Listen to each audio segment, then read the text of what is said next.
Hello students, next topic is interaction of heavy charged particle with matter. इस article में हम mathematical derivation study करेंगे stopping power के लिए। स्टॉपिंग पावर क्या है कि जब भी हेवी चार्ज पार्टिकल इंटरेक्ट करता है मैटर के साथ इट लूजेज इट्स एनर्जी। तो per unit path length incident charge particle कितनी एनर्जी लूज़ करता है, दैट इज़ स्टॉपिंग पावर। हमने प्रीवियस लेक्चर्स में भी ये स्टडी किया था कि जब भी हैवी चार्ज पार्टिकल मैटर के साथ इंटरेक्ट करते हैं तो ये किस तरह से या तो आयनाइजेशन या फिर एक्साइटेशन के थ्रू अपनी एनर्जी को लूज़ करते हैं। जैसे कि इसमें शो किया हुआ है आयनाइजेशन कि जब इंसिडेंट चार्ज पार्टिकल इंटरेक्ट करते हैं ऑर्बिटल इलेक्ट्रॉन्स के साथ तो इनके बीच में कूलम इंटरेक्शन होती है। तो कूलम फोर्सेस की वजह से जो इंसिडेंट चार्ज पार्टिकल है ये एनर्जी ऑर्बिटल इलेक्ट्रॉन्स को ट्रांसफ़र करते हैं, और अगर ये ट्रांसफर्ड एनर्जी बाइंडिंग एनर्जी से ज़्यादा हो तो उस केस में इलेक्ट्रॉन नॉक आउट हो जाते हैं ऑर्बिट से और एटम आयनाइज हो जाते हैं। बट अगर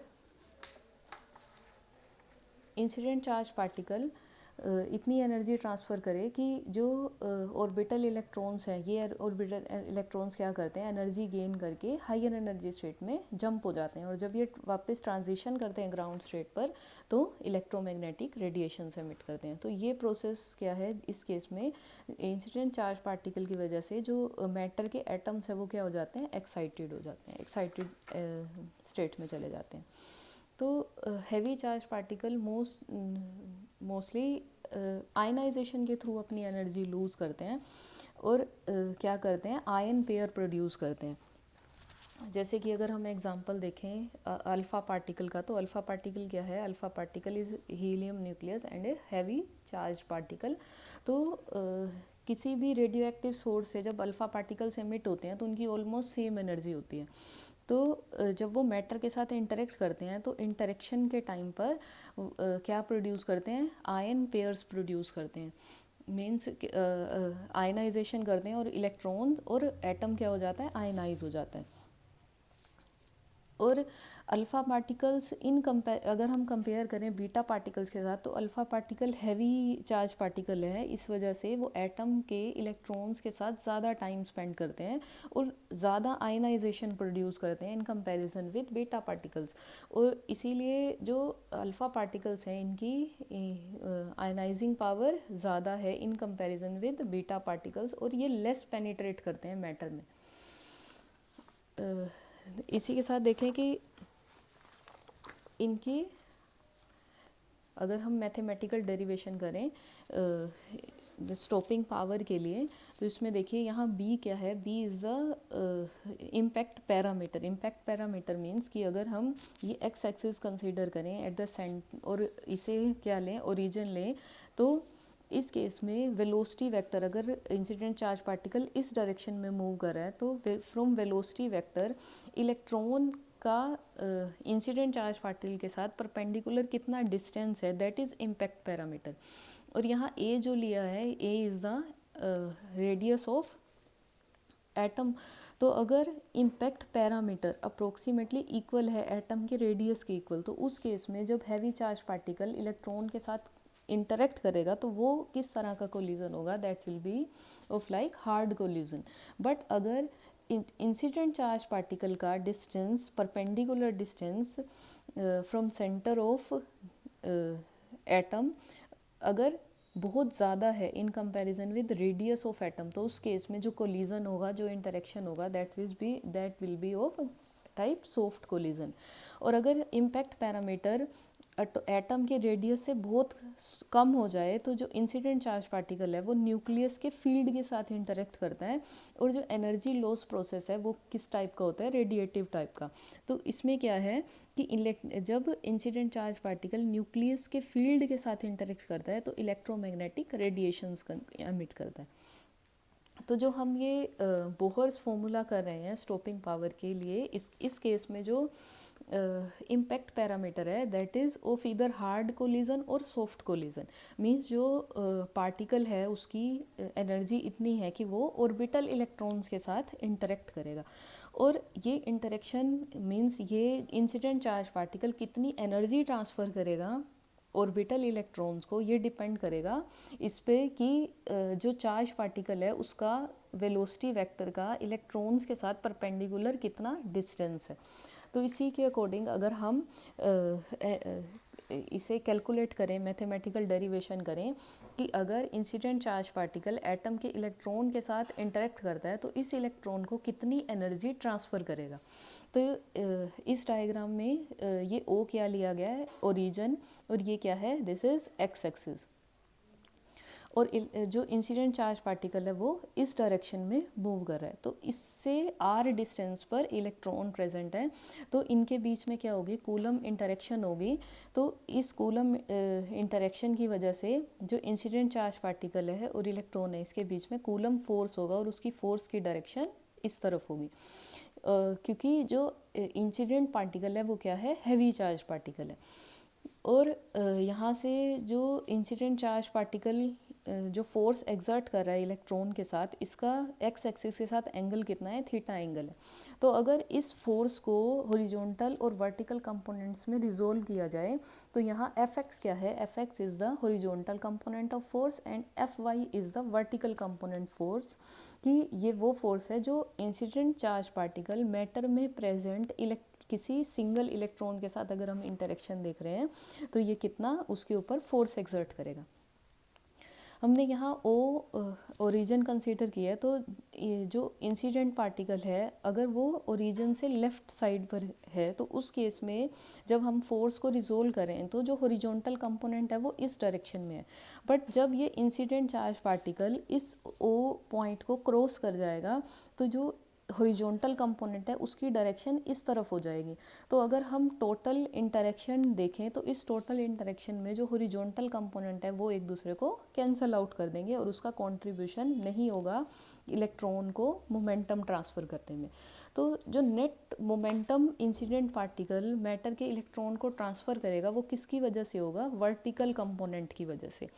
तो अगर हम नेट फोर्स निकालें इसके ऊपर कि एक सिंगल इलेक्ट्रॉन को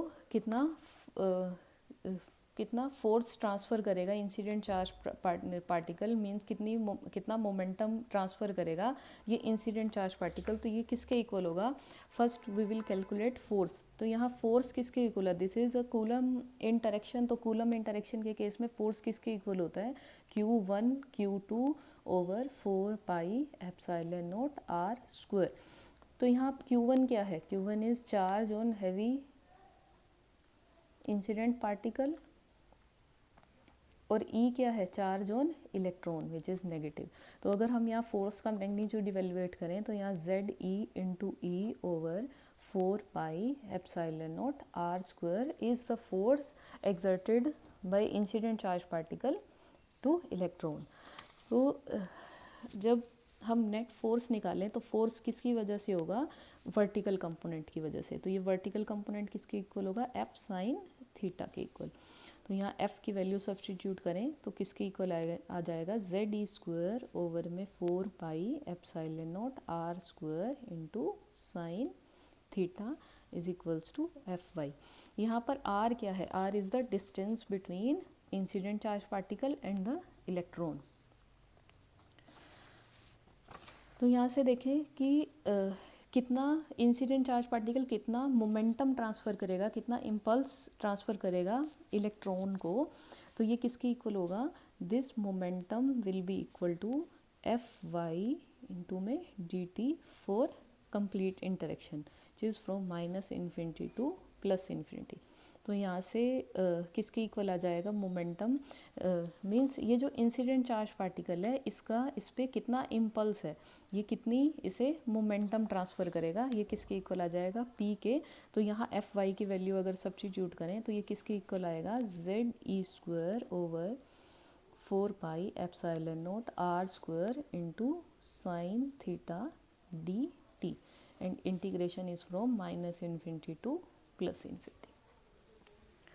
तो आप यहाँ से देखें कि एक्स किसके इक्वल होगा, कि अगर incident charge particle point A पर कंसीडर करें तो ओरिजिन से ये वैल्यू किसकी इक्वल है, एक्स के, और हम लेफ़्ट साइड पे ले रहे हैं तो ये किसकी इक्वल आ जाएगा, distance x traveled by incident charge particle will be equal to velocity of incident charge particle into में time t। तो यहाँ से t किसके इक्वल होगा, t will be equal to minus X over में v के इक्वल। यहाँ से देखिए कोट थीटा अगर हम इवेलुएट करें तो यहाँ से x एंगल के टर्म्स में सब्स्टिट्यूट कर सकते हैं। तो कोट थीटा किसके इक्वल होगा, cot theta will be equal to base upon में परपेंडिकुलर। तो यहाँ से देखिए कोट थीटा किसके इक्वल आ जाएगा, this will be equal to x over में b के। So this implies x is equal to b cot theta. तो अगर ये वैल्यू यहाँ सब्स्टिट्यूट की जाए तो t किसके इक्वल आ जाएगा, t will be equal to minus b over में v कोट थीटा के इक्वल आ जाएगा। तो अगर इसे डिफ्रेंशिएट किया जाए तो dt किसके इक्वल होगा, dt is equals to minus b over में v minus cosecant square theta d theta. So this implies dt is equals to b over में v cosecant square theta d theta. Clear. तो हम यहाँ जो ये integration है इसे solve करने के लिए इसे थीटा में कन्वर्ट करेंगे।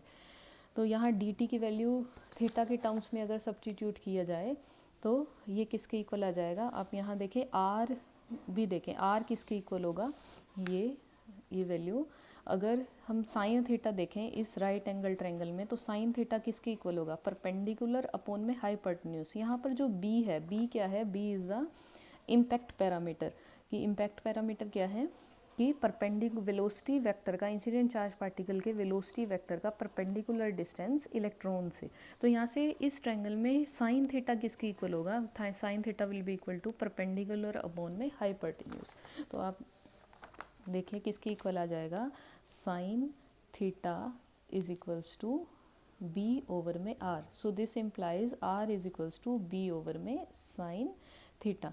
अगर यहाँ से r की वैल्यू और dt की वैल्यू इस में सब्स्टिट्यूट की जाए तो क्या आ जाएगा, p किसके इक्वल आ जाएगा, p will be equal to integration Z E square over में 4 पाई एप्सिलॉन नॉट। यहाँ क्या है, आर स्क्वायर है, आर स्क्वायर के प्लेस पे अगर b ओवर में साइन थीटा सब्स्टिट्यूट किया जाए तो क्या आ जाएगा, b square over sine square theta into में साइन थीटा इंटू dt। तो dt किसके इक्वल है, b ओवर में v cosecant square theta. Cosecant square theta किसके इक्वल होता है, b ओवर में v reciprocal of sine square theta d theta. तो अगर ये dt की वैल्यू यहाँ सब्स्टिट्यूट की जाए तो किसके इक्वल आ जाएगा, p किसके इक्वल आ जाएगा, b ओवर में v इंटू 1 ओवर में sine square theta d theta. So इसे सोल्व करें और अगर यहाँ पर dt की जगह हम d थीटा के टर्म्स में लिख रहे हैं तो ये लिमिट भी चेंज हो जाएंगी। तो minus infinity to plus infinity, जब थीटा के लिए आप यहाँ से वैल्यू निकालेंगे t को माइनस इन्फिनिटी सब्स्टिट्यूट करेंगे तो थीटा 0 और प्लस इन्फिनिटी करेंगे तो थीटा पाई के इक्वल आ जाएगा। तो ये इंटीग्रेशन लिमिट कैसे चेंज होगी, ये चेंज हो जाएगी 0 टू पाई। तो यहाँ से अब इसे सोल्व करें तो ये किसके इक्वल आएगा, 0 to pi Z E square over 4 pi epsilon naught B square into sine square theta. ये साइन स्क्वायर थीटा ऊपर चला जाएगा और यहाँ से साइन थीटा इंटू में B V into 1 over sine square theta D theta. Sine square theta and sine square theta will goes away, B से B square. तो जो टर्म्स रह जाएंगी वो क्या होंगी, 0 to pi Z E square over में 4 pi epsilon naught B sine theta 1 over में v d थीटा। क्लियर। सो यहाँ पे वेरिएबल क्या रहेगा, b क्या है परपेंडिकुलर डिस्टेंस और v क्या है velocity of incident charge particle. तो थीटा चेंज होगा जैसे जैसे ये इंसिडेंट चार्ज पार्टिकल मूव कर रहा है। आप यहाँ देखें v कांस्टेंट है, क्योंकि हम क्या देख रहे हैं, सिंगल इंटरेक्शन की बात कर रहे हैं कि जब इंसिडेंट चार्ज पार्टिकल इलेक्ट्रॉन के साथ इंटरेक्ट कर रहा है तो इस सिंगल इंटरेक्शन में ये बहुत कम एनर्जी ट्रांसफ़र करता है इलेक्ट्रॉन को। तो उस केस में अप्रोक्सीमेटली हम ये मान लेते हैं कि जो इंसिडेंट चार्ज पार्टिकल है उसकी वेलोसिटी में चेंज नहीं आता, that velocity will be same before and after interaction with electron. तो v को भी क्या ले लिया, कांस्टेंट कंसीडर किया। तो अगर कांस्टेंट्स बाहर ले लिए जाएं तो z² over 4 pi epsilon naught b v, that integration is from 0 to pi sin theta dt। तो अब ये किसके इक्वल होगा, this is momentum transferred by incident charge particle to electron. तो अगर इस इंटीग्रेशन को सोल्व करें तो ये किसके इक्वल आ जाएगा, p will be equal to z² over 4 pi epsilon naught b v, sine theta का इंटीग्रेशन माइनस कोस थीटा और लिमिट फ्रॉम 0 to pi।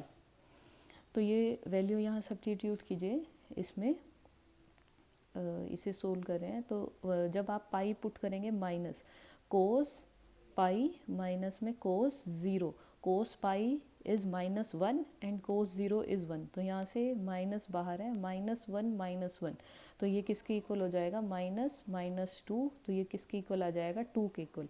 तो जब इस वैल्यू को यहाँ सब्स्टिट्यूट करेंगे तो मोमेंटम किसके इक्वल आ जाएगा, this will be equal to twice ze² over 4 pi epsilon naught b v, this is the momentum transferred by incident charge particle to electron. तो यहाँ से अगर हम क्या निकाल सकते हैं, ये जो हमने सभी अब तक की जो डेरिवेशन की है इसमें हम क्या कंसीडर करते हैं, इसमें कुछ अजम्पशंस लेके कंसीडर करते हैं कि जो इंसिडेंट चार्ज पार्टिकल की इंटरेक्शन है इलेक्ट्रॉन के साथ, ये नॉन रिलेटिविस्टिक केस के लिए देख रहे हैं हम। और ये देखते हैं कि जो इंसिडेंट चार्ज पार्टिकल है वो इंसिडेंट चार्ज पार्टिकल के रिस्पेक्ट में जो इलेक्ट्रॉन है वो रेस्ट पे है। तो इस केस में हमने क्या देखा कि मोमेंटम कितना ट्रांसफ़र करेगा जब इंसिडेंट चार्ज पार्टिकल इंटरेक्ट कर रहा है इलेक्ट्रॉन के साथ। तो यहाँ से हम काइनेटिक एनर्जी भी निकाल सकते हैं। तो काइनेटिक एनर्जी किसकी इक्वल आएगी, this is equal to p² over में 2m। यहाँ मास किसका होगा, इलेक्ट्रॉन का। आप देखें इंसिडेंट चार्ज पार्टिकल जितनी एनर्जी लूज़ करेगा इलेक्ट्रॉन उतनी ही एनर्जी गेन करेगा। तो अगर इंसिडेंट चार्ज पार्टिकल इतना मोमेंटम ट्रांसफ़र कर रहा है इलेक्ट्रॉन को, तो इस इलेक्ट्रॉन को मोमेंटम ट्रांसफ़र जितना किया है उसके कोरस्पॉन्डिंग हम gain in kinetic energy of electron निकाल सकते हैं कि जितनी काइनेटिक एनर्जी इलेक्ट्रॉन गेन करेगा उतनी ही energy incident charge particle lose करेगा। तो यहाँ से काइनेटिक एनर्जी किसकी इक्वल आ जाएगी, जब यहाँ p की वैल्यू सब्स्टिट्यूट करेंगे। So this will be equal to इसका this will be the square of this, तो ये किसकी इक्वल आ जाएगी, 4z² e4 ओवर में 16 pi² epsilon naught square b² v²। तो यहाँ से 4, तो काइनेटिक एनर्जी किसकी इक्वल होगी, this is equals to z² e4 over में 4 pi² epsilon naught square b² v²। This is the kinetic energy gain by electron. This electron, ये electron कौन सा है, जो मैटर में प्रेजेंट इलेक्ट्रॉन है। मीन्स जब इंसिडेंट चार्ज पार्टिकल मैटर में प्रेजेंट इलेक्ट्रॉन के साथ इंटरेक्शन करेगा तो वो एक सिंगल इंटरेक्शन में इतनी काइनेटिक एनर्जी ट्रांसफ़र करेगा मैटर के इलेक्ट्रॉन को। This is the kinetic energy gain by electron present inside matter. तो अगर हम इंसिडेंट चार्ज पार्टिकल का एनर्जी लॉस निकालना चाहते हैं पर यूनिट पाथ लेंथ की, जब वो मीडियम के साथ इंटरेक्ट करे तो वो पर यूनिट पाथ लेंथ कितनी एनर्जी लूज़ करता है, तो इसके लिए हम देखते हैं कि हम एक सिलेंड्रिकल शेल कंसीडर करते हैं जिसका लेंथ कितनी है, dx लेंथ है, कि जब इंसिडेंट चार्ज पार्टिकल इस लेंथ को ट्रैवर्स करे तो पर यूनिट पाथ लेंथ कितनी एनर्जी लूज़ करेगा। ये किस पे डिपेंड करेगा कि यहाँ कितने नंबर ऑफ इलेक्ट्रॉन्स प्रेजेंट हैं। और हमने सिंगल इलेक्ट्रॉन के साथ सिंगल इंटरेक्शन के केस में हमने इतनी एनर्जी क्या है काइनेटिक एनर्जी इवेलुएट की है कि इतनी kinetic energy incident charge particle transfer करेगा मैटर के इलेक्ट्रॉन को। तो अगर हम मीडियम कंसीडर करें सिलेंड्रिकल मीडियम, तो सिलेंड्रिकल मीडियम में के केस में इलेक्ट्रॉन को कितनी एनर्जी ट्रांसफ़र करेगा, ये किस पे डिपेंड करेगा कि यहाँ पर कितने नंबर ऑफ़ इलेक्ट्रॉन्स प्रेजेंट होंगे पर यूनिट वॉल्यूम।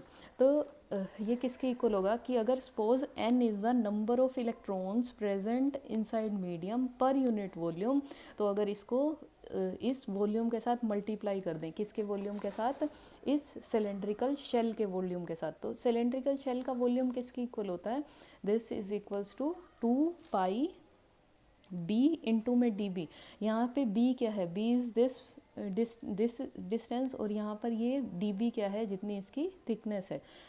तो अगर हम सिलेंड्रिकल शेल कंसीडर कर रहे हैं which is lying between b and b plus dB, तो इस सिलेंड्रिकल शेल का वॉल्यूम किसके इक्वल होगा, this will be equal to 2 pi b into में dB के इक्वल होगा। तो 2 पाई b dB इंटू में dx इंटू में इट्स लेंथ, कि इसकी लेंथ कितनी हम ले रहे हैं dx। तो जब इंसिडेंट चार्ज पार्टिकल इस सिलेंड्रिकल शेल में प्रेजेंट इलेक्ट्रॉन के साथ इंटरेक्ट करेगा, तो इन number of electrons per unit volume पर डिपेंड करेगा कि इलेक्ट्रॉन जो इंसिडेंट चार्ज पार्टिकल है वो कितनी एनर्जी लूज़ कर रहा है। तो हमने देखा कि अगर सपोज n पर यूनिट वॉल्यूम इलेक्ट्रॉन्स प्रेजेंट हैं इस सिलेंड्रिकल शेल में, तो इसको वॉल्यूम के साथ मल्टीप्लाई करें तो ये किसके इक्वल आ जाएगा, 2 pi B D B into में डी एक्स। तो ये क्या है हमारे पास, ये क्या आगे कि इतने इलेक्ट्रॉन्स के साथ जो इंसिडेंट चार्ज पार्टिकल है वो इंटरेक्ट कर रहे हैं।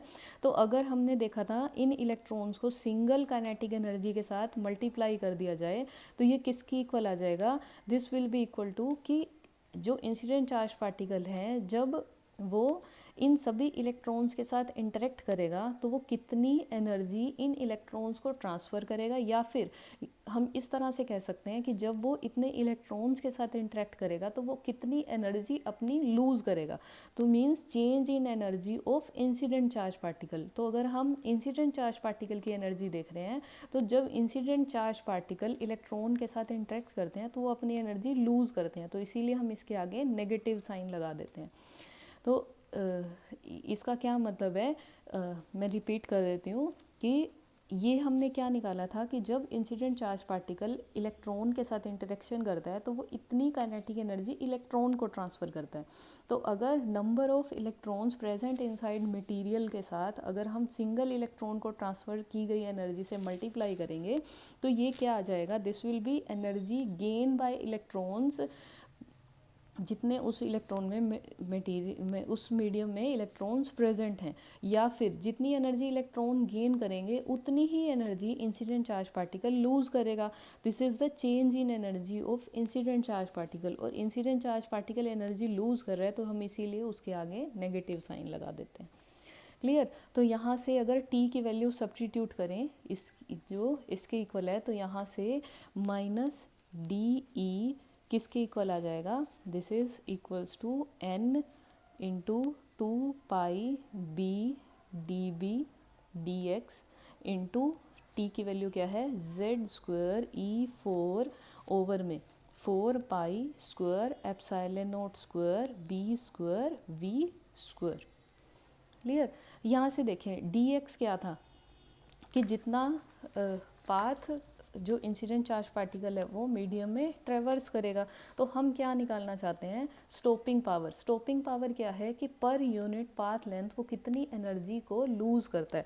हमने यहाँ से देखा ये माइनस डी ही क्या है कि जितनी energy incident charge particle medium में प्रेजेंट एटम्स के साथ इंटरेक्ट करने के बाद लूज़ करेगा, तो ये माइनस डी ई को अगर डी एक्स से डिवाइड कर दिया जाए, minus D E over D X, तो this is the energy lose by incident charge particle per unit length के इक्वल आ जाएगा।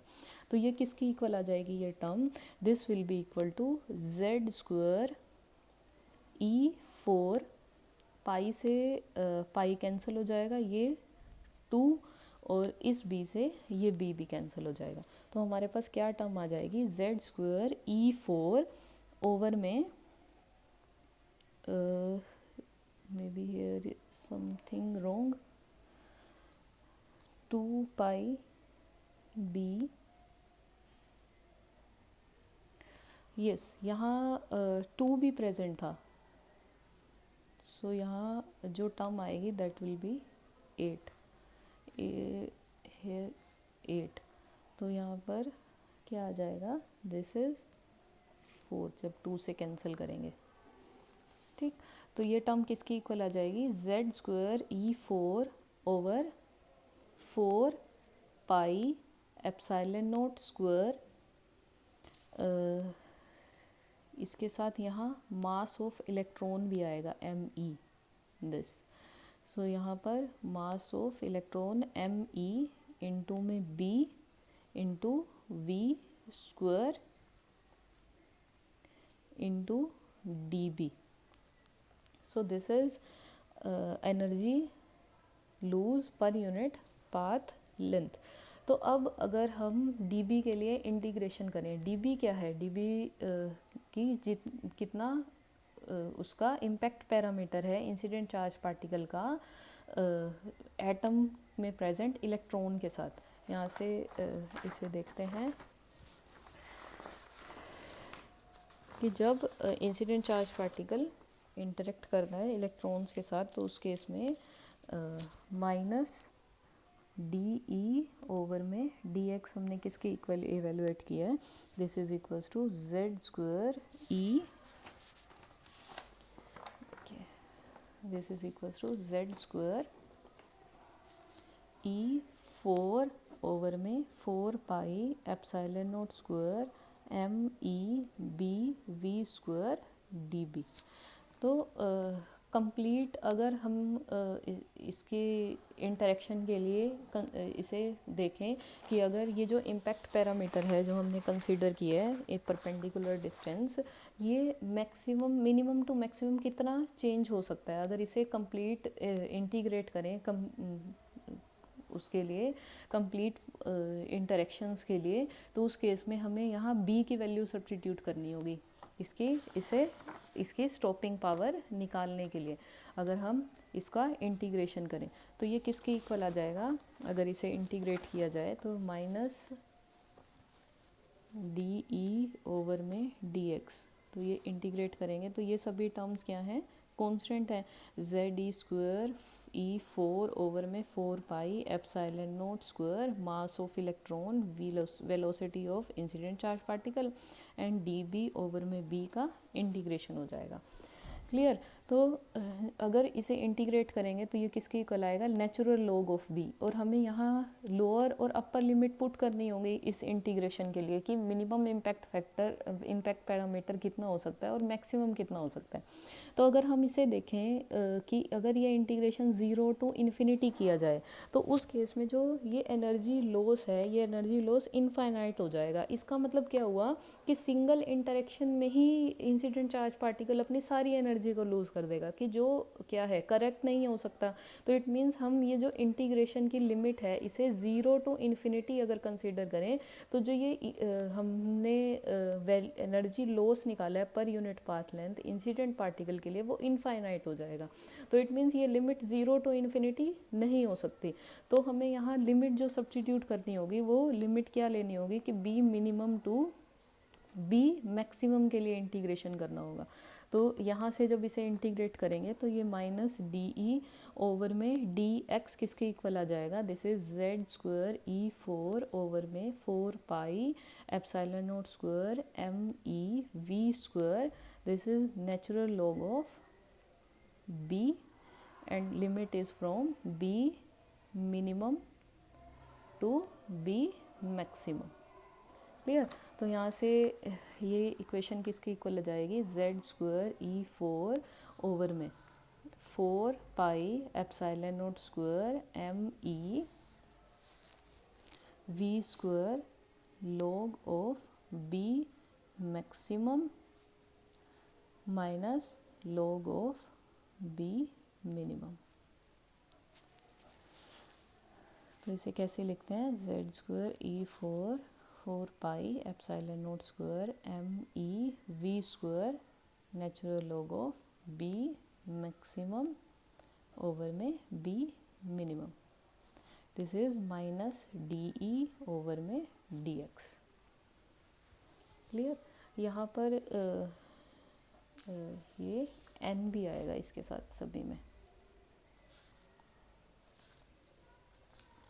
Which is number of electrons per unit volume में जब यहाँ निकाला था तो ये एन भी सबके साथ आएगा, यहाँ पर भी एन। क्लियर है?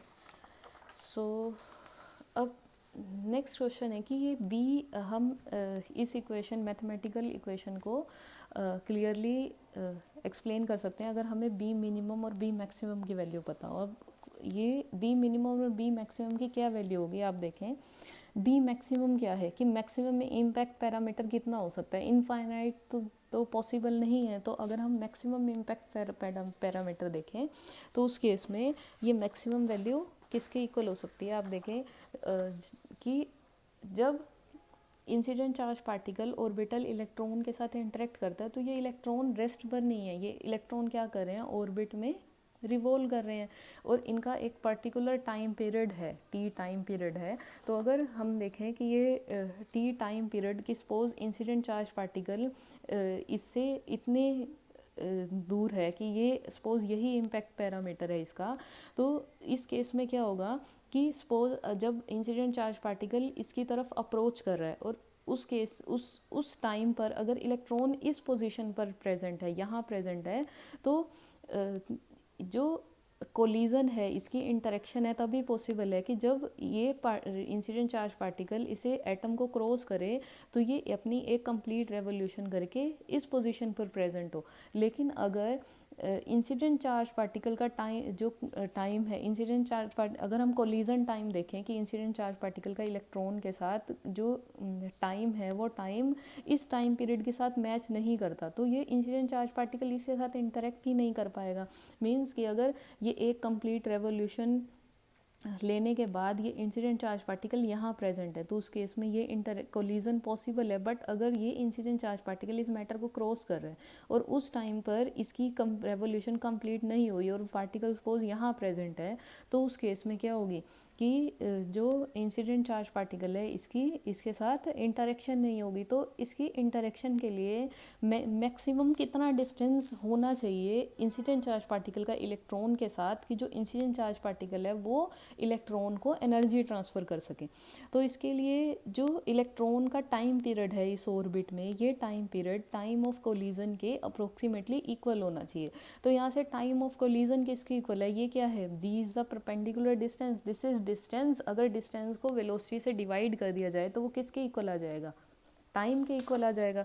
सो कोलिजन टाइम किसके इक्वल है, collision time is equals to B over में velocity of incident charge particle. अगर ये कोलिजन टाइम बहुत क्या है, ज़्यादा है in comparison with time period of this electron, कि ये इलेक्ट्रॉन जिस टाइम पीरियड से इस ऑर्बिट में रिवॉल्व कर रहा है, तो उस केस में इंसिडेंट चार्ज पार्टिकल किसके साथ इंटरेक्ट ही नहीं कर पाएगा। और अगर बहुत कम है उस केस में भी नहीं कर पाएगा। तो इट मीन्स कि अगर हम मैक्सिमम लिमिट निकाल रहे हैं तो मैक्सिमम लिमिट के केस में जो इंसिडेंट चार्ज पार्टिकल का कोलिजन टाइम है इलेक्ट्रॉन के साथ, that must be equal to time period of this electron in this orbit. तो यहाँ से देखें ये कोलिजन टाइम ये किस पे डिपेंड कर रहा है, इम्पैक्ट पैरामीटर पे डिपेंड कर रहा है। अगर हम कोई एक पर्टिकुलर वेलोसिटी कंसीडर कर लें तो ये मैक्सिमम वैल्यू कितनी हो सकती है कि ये अप्रोक्सीमेटली किसके इक्वल होना चाहिए, this must be equal to, this time must be equal to time period of electron in that particular orbit. तो यहाँ से हम रेसिप्रोकल ऑफ टाइम पीरियड लें तो ये किसके इक्वल होता है, फ्रीक्वेंसी के इक्वल होता है। तो यहाँ से देखें कि ये b ओवर v किसके इक्वल आ जाएगा, this will be equal to reciprocal of frequency. और अगर हम सभी इंटरेक्शंस के केस के लिए देखें तो हम इस फ्रीक्वेंसी की एवरेज ले लेते हैं सभी इलेक्ट्रॉन्स के लिए। तो यहाँ से b की वैल्यू किसके इक्वल आ जाएगी, दिस इज मैक्सिमम डिस्टेंस की जिस केस में incident charge particle orbital electron के साथ इंटरेक्ट कर पाएगा। तो ये किसके इक्वल आ जाएगा, b maximum is equals to velocity over average frequency of electrons in orbit. तो यहाँ से बी मैक्सिमम की वैल्यू किसकी इक्वल आ गई, वेलोसिटी ओवर में फ्रीक्वेंसी के इक्वल। इसी तरह अगर हम बी मिनिमम देखें, बी मिनिमम कितना मीन्स कि जो इम्पैक्ट पैरामीटर है इसकी मिनिमम वैल्यू कितनी हो सकती है।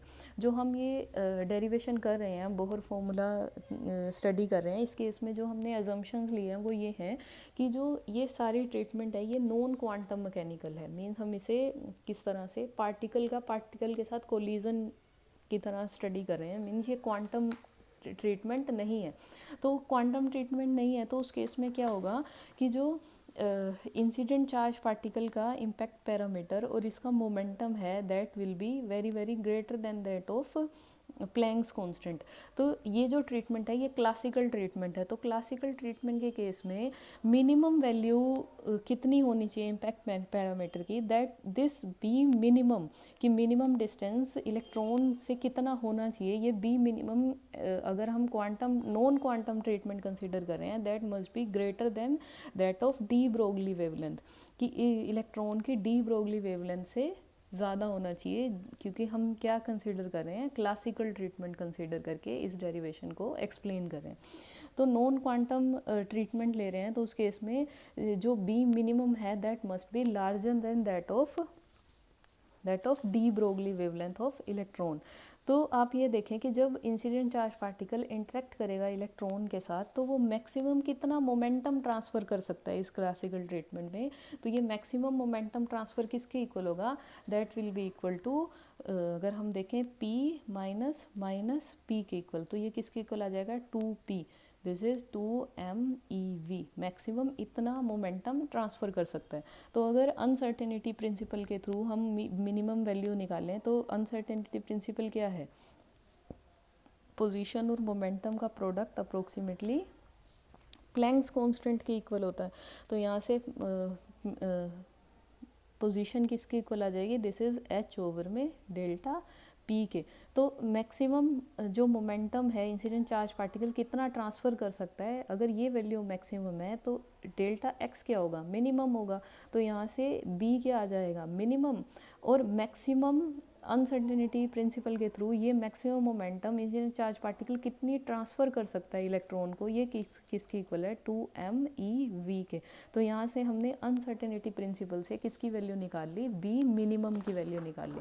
तो हमारे पास अब बी मैक्सिमम की वैल्यू भी है और बी मिनिमम की वैल्यू भी है।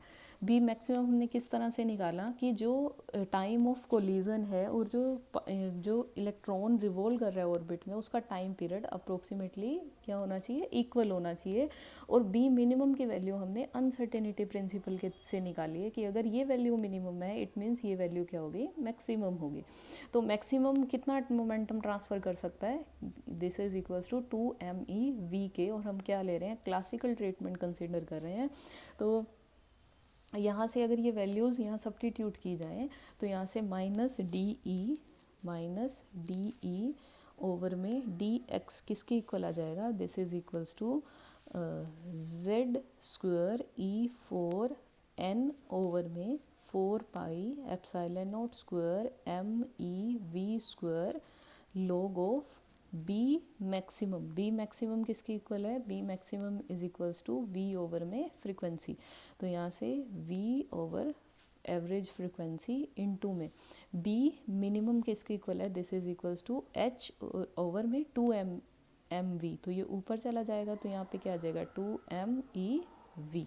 तो हमारे पास माइनस डी ई ओवर में डी एक्स किसके इक्वल आ जाएगा, Z square E4 over 4 pi epsilon naught square MEV square into में n log of E twice of MEV square over में h न्यू बार।